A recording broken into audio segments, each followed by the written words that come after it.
Alright, so here's my Moto Guzzi V9 bopper. So I've had this thing for over a month. I think close to 2 months now. I only put I think about 500 so miles on it. Actually, probably 600 miles now. So not that much, because I have other bikes to ride and other things to do. So anyway, so let me do a 500-mile review on this. It's a really cool bike. I really like it. This bike has so much character. The engine and the shaft drive configuration right here, you know, and has really good torque. You know, it's basically it's an 850, right? Or possibly 850 cc's. So it has really good torque and it slow down. You know, as soon as I'm like off idle, I feel the torque right away, and it just pulls all the way until I shift, or all the way until the shift light indicator flashes, telling me to shift to the next, to upshift. So pulls all the way. So strong there.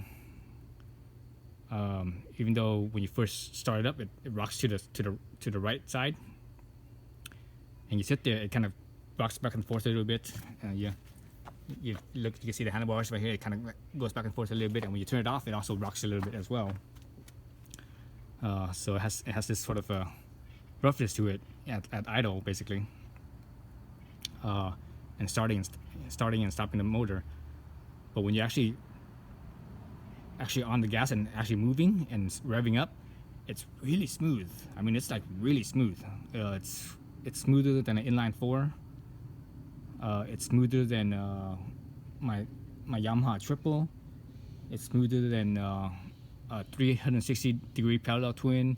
It's even smoother than a 270-degree parallel twin. The Triumph Street Twin that I used to have, smoother than that even. So this is probably one of the smoothest engine that I've ever experienced, that I've ever owned. Revving up, from low rev all the way up to high rev, it's really smooth. Very surprised. The torque's great, the power band's great. Even though they're both, the front and rear balloon tires, the bopper style balloon tires, this bike handles surprisingly well. The center of gravity is very low. It feels like center of gravity feels almost as low as a scooter almost. It's definitely lower than my Kawasaki W650 I had. That one had a pretty low center of gravity. This one's center of gravity is lower than that. The center of gravity is lower than the Triumph Street Twin I had also as well. The W650 actually I think has a lower center of gravity than the Street Twin, a little bit lower, but this one's even lower than that. So it has really low center of gravity, and it handles. It has a very neutral handling. You do feel the weight of the bike a little bit. For me, I feel the weight because I'm used to riding such small bikes. I'm used to riding mini bikes and such. But as far as if I compare to like full size bikes, big bikes, this thing feels really light. And that front big balloon tire doesn't feel heavy at all. It actually feels lighter than it feels lighter than the Street Twin I had. It also feels lighter than the W650 I had as well. And both the W650 and the Street Twin, when you're cornering hard and you're trying to ride it like a sport bike, you can feel the front end kind of want to push. It has this sort of oversteer kind of feel to it. Like it kind of wants to right itself back up and straighten itself back up. Whereas with this bike, it stays neutral. As whatever lean angle you're at, you're pushing it. It stays at the lean angle. It doesn't want to like stand back up. So I was surprised by that. I was expecting it to want to stand back up, but it didn't. That's even better than my old 5999. I used to have a CB 599 or CB 600F, also known as a 599 in the US and in Europe and everywhere else in the world. It was called a Honda Hornet. And even with that bike, when I was leaning over, actually when I was on the throttle leaning over, it wasn't too bad. But if I was like to keep the throttle constant, I kind of felt that one kind of wanted to straighten back up as well. This one doesn't. This one it just stays very neutral. So that really surprised me. Riding it around, I have a tendency to ride every bike I have. Doesn't matter what type of style or what size it is. I tend to ride them all fast, and I tend to ride them like kind of like sports bike almost. And this bike definitely doesn't like that. When I'm trying to ride it like a sports bike, it doesn't like it. It's just everything's kind of a little bit slower. Like for example, the shifter, you can't shift it real fast. It kind of shifts a little bit slower. The revving it's pretty responsive, but at the same time, it's not as responsive as like an inline four, for example. This is a air-cooled V-twin, 90-degree V-twin push rod engine. So I was actually surprised at how responsive it is for what it is. Compared to like a Harley, this thing is like way more responsive than a Harley is, and it revs way faster, quicker than a Harley does. I'll probably say it revs probably about as well as my as the W650 that I had before. That one's a 360 parallel twin. That one revs surprisingly well too. Even though that one was a gear, overhead cam, bevel drive gear cam. If I compare to the street twin, this one works just as well as that, if not maybe even a little better than the street twin did, as far as how free revving it felt. Really enjoying the shaft drive. Everything's like so clean. The only thing that you see on here is just basically dust and from the dirt from the road, from riding, but no oil, none of that garbage. So I really like that. So everything stays really clean. It sounds fantastic. It feels really well. The ergonomics in this bike, this bike is essentially it's set up as a cruiser, so it has like the cruiser style ergonomics. It's not as bad as like a Harley, but it's still very similar. With the mid controls, if I start to ride it more aggressively and try to keep myself like a riding like a sports bike, my shins will hit the it will hit neither the pad right here where the head is, or it hit the intake. So I have to like kind of sit back a little bit and be more relaxed than it won't. And also I have to keep my knees open. So because I'm used to riding, especially when I'm cornering, the outside leg. I'm used to having the outside leg up against the tank. Like on a sports bike, your legs usually up against the tank on the outside leg. So you can't do that with this bike. You hit your leg right here. So you have to kind of be more relaxed about it. So there's that. So the ergonomics of this thing, the seat's pretty low, and the handlebars is pretty high. Relatively speaking. So it feels like even though my arm is not straight out, it feels like it is kind of straight out, even though it's not. It's still at a downward angle, but it's not as downward. Normally, if I look at my other bikes, the seat height position to the handlebar position or the grip position, on my other bikes, the grip is usually probably about, maybe 4 inches or so lower. Maybe even, something like about right here. So somewhere halfway between the seat height and this position. So this one feels way taller, higher than the other bikes, any of my other bikes feel. This bench seat's kind of cool. It looks cool, but when you actually ride it, because it's so flat, it does have a curve, slightly upward curve, when you go back further. But when I'm riding it, I find that I'm not sure if the bike is pushing me back, or because of the torque, and I'm being pushed back, and the bike is is going under me, or if I'm pushing myself back. But for some reason, I find that as I'm riding, if I'm scooped up forward, after whatever a little bit of time, I find that my butt's like also ends up scooped back, and also my arm is like more stretched out. It's almost straight, and when your arm is straight, you really can't handle, because you can't really move the arms very well, so you really can't control the handling of the bike as well. So I have to keep on reminding myself to kind of scoop forward, but I can't scoop forward too much because it hits right here, right? So again, this one has the mid controls compared to the V7. The V7 has I think the V7 is probably maybe about 4 inches or so further back than the V9 does. So I think the V7 is probably, instead of the foot peg being right here, it's probably about right here. So it's probably about 4 inches or so back. So I think personally I would rather have the V7 foot control a little bit further back. So that way it gives me a little bit more space for my shins. But with the seat height being so low, if that foot peg is back, that means your knee is more obtuse, so it's more bent. So that over over a longer time it gets more uncomfortable. When your knee's more at the right angle, it's actually more comfortable. All right, so those are the ergonomics. Other thing with the seat is that because it's so thin, this is probably one of the most uncomfortable seats I've ever experienced on a motorcycle. I basically, after an hour of riding, that's when my butt actually starts to hurt. I could ride some of my other bikes all day long, and it won't hurt as much as this bike does after an hour. So and it's actually not really the cushioning amount or lack thereof. It's more of the shape, because this shape doesn't quite fit my ass as good as other bikes do. So I used to be a cyclist. I used to be a mountain biker. And you look at bicycles.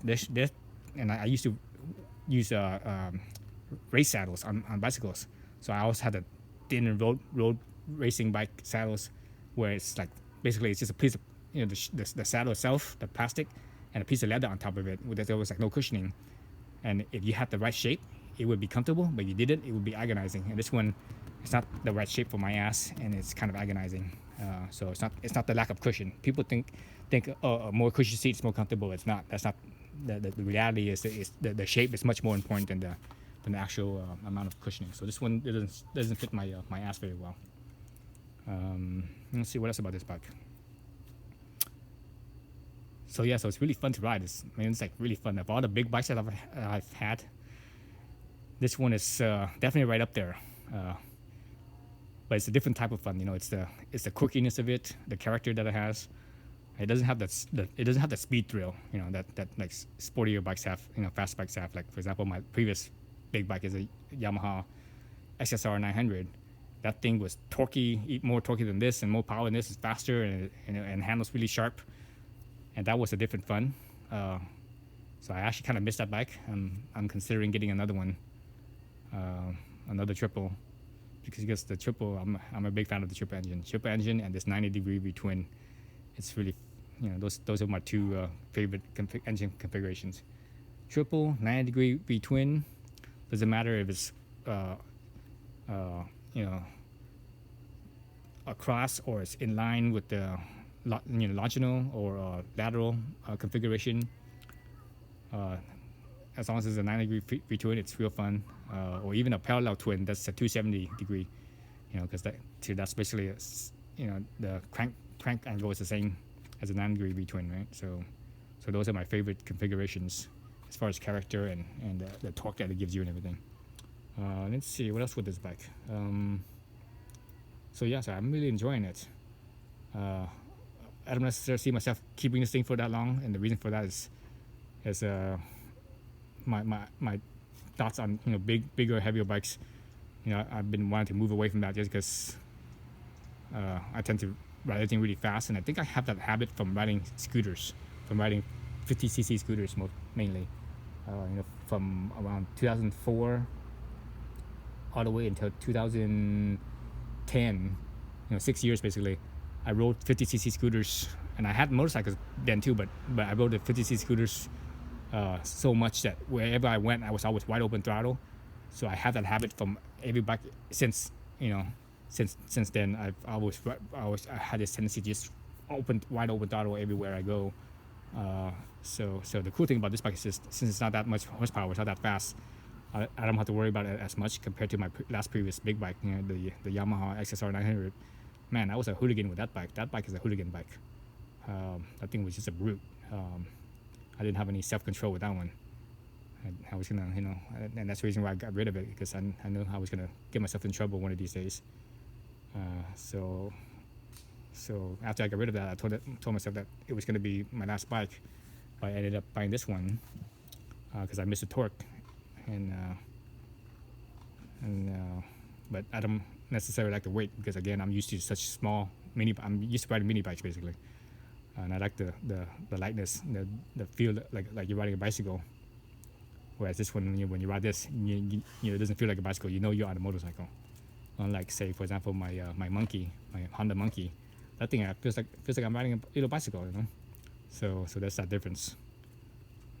So I prefer that little lightweight bicycle feel much more than a full size motorcycle feel under me. Let's see what else about this bike.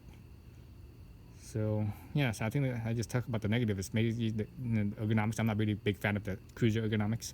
So I think the V7 would be a better ergonomics. They should have, what Moto Guzzi should have done was they should have had a V7 that was a V9 that was basically the same as a V7, you know, as far as like how the bike is, but just with a bigger engine, with the V9 engine instead of the V7 engine. That would have been awesome right there. Yeah, I think that would have been perfect. The perfect setup right there. Let's see. Oh, other things with this bike is the clearance. And I think I might have mentioned this before, but the clearance on the foot pegs, there isn't much clearance there. So if I ride aggressively in the twisties, man, I would scrape every time. So I have to, like, you know, definitely take it easy. If I don't, I will scrape the filler pegs on there. Normally, if I'm on a sportier bike, when I scrape the filler, it's like no big deal. But for some reason on this bike, when I do scrape it, it freaks me out. I don't know what that is. But on like a sportier bike, when I scrape something, I'm like, no big deal.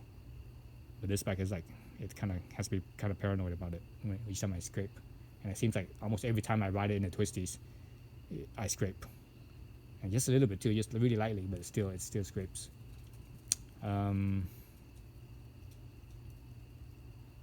Yeah, the ride on this is really comfortable.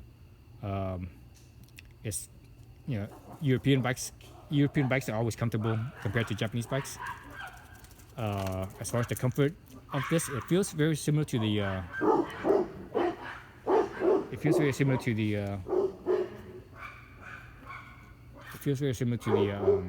Street Twin as far as comfort. You know, how good the dampening is and the spring rate is. It feels like that. Much better than the Japanese counterparts. Because Japanese, that's one of the weaknesses of Japanese bikes, is that their suspension just sucks. You know, they feel like pogo sticks. This one doesn't feel like a pogo stick. Even though the rear end is kind of short, you know, it's shorter travel than the front. I think it's shorter travel by about an inch on the rear end compared to the front. But it's still, you know, the damping is still really good. It still feels comfortable. Actually, I had to adjust the preload. I think my preload is a little bit on the soft side, because when I hit some big potholes, I could feel it kind of bottoming out, or neither that or it's hitting the bump stops. So I need to firm that up just a little bit, maybe 1 millimeter. Add another millimeter of preload to it, or one turn, maybe one turn of the adjuster ring.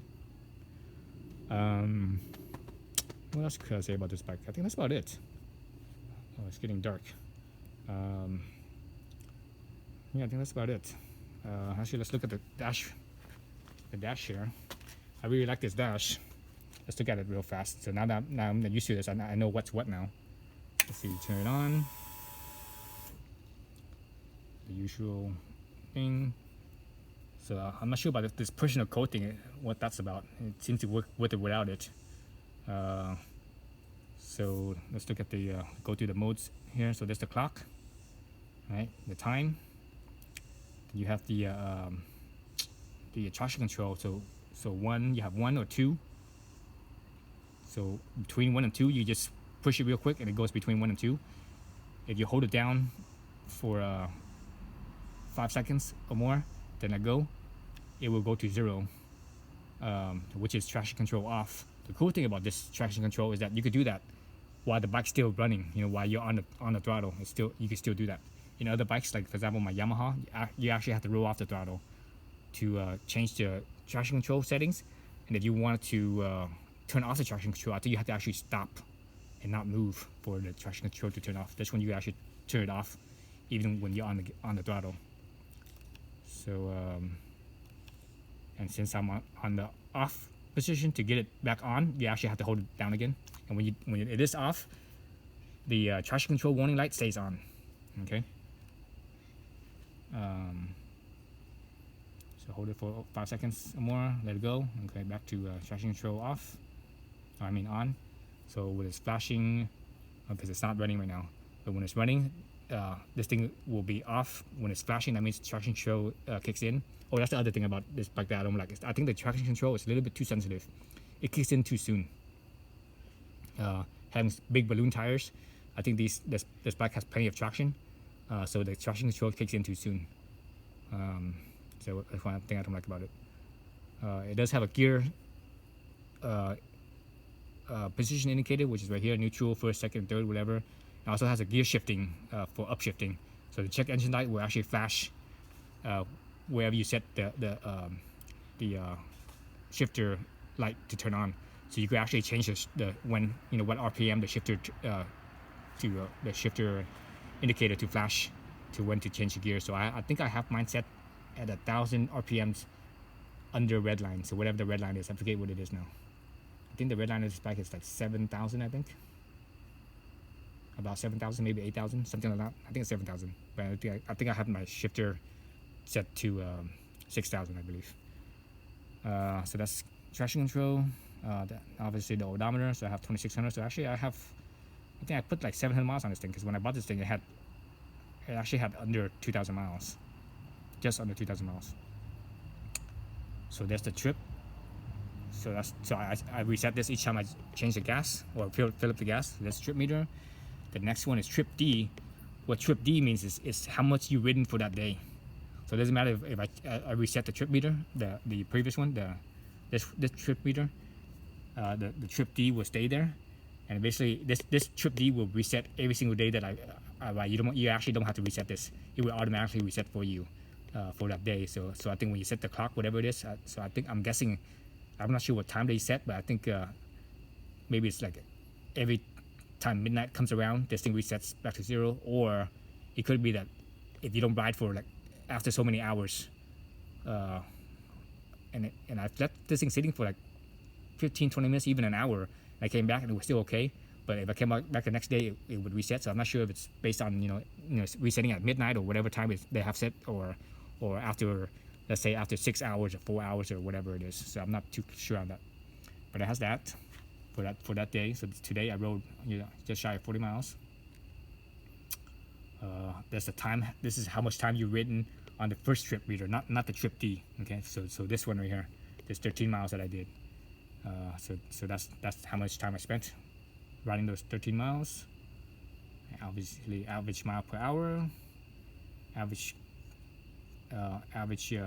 gallons. Average fuel mile per gallon.